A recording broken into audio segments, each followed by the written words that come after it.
Sa pagpapatuloy ng impeachment trial kahapon, inusisa ng prosekusyon ng mga bank account ni Chief Justice Renato Corona na hindi umanotugma sa isinumite niyang SALN.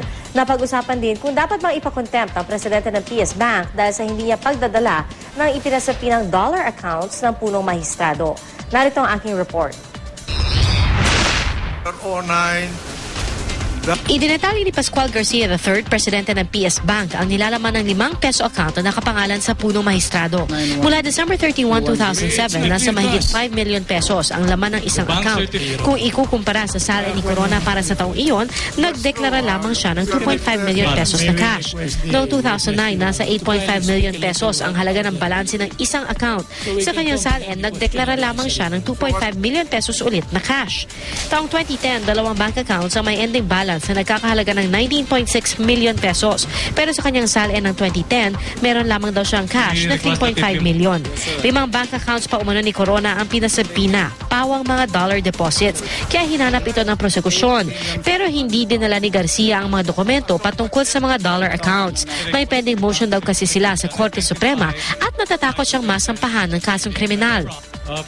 Labag kasi sa law on foreign currency deposits ang pag-usisa sa foreign bank accounts ng isang individual.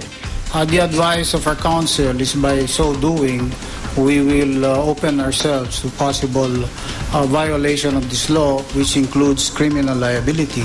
There are 2 laws governing deposits, one for peso deposits and another for foreign currency deposits. Pinag-usapan kung dapat bang i-contempt si Garcia dahil sa hindi pagsunod sa utos ng impeachment court. In caucus, we decide whether or not his act is contemptuous. Quite frankly, Mr. President, I don't know whether to call that an objection or a manifestation or an observation. But my colleagues seem to be in a hurry to crucify this witness.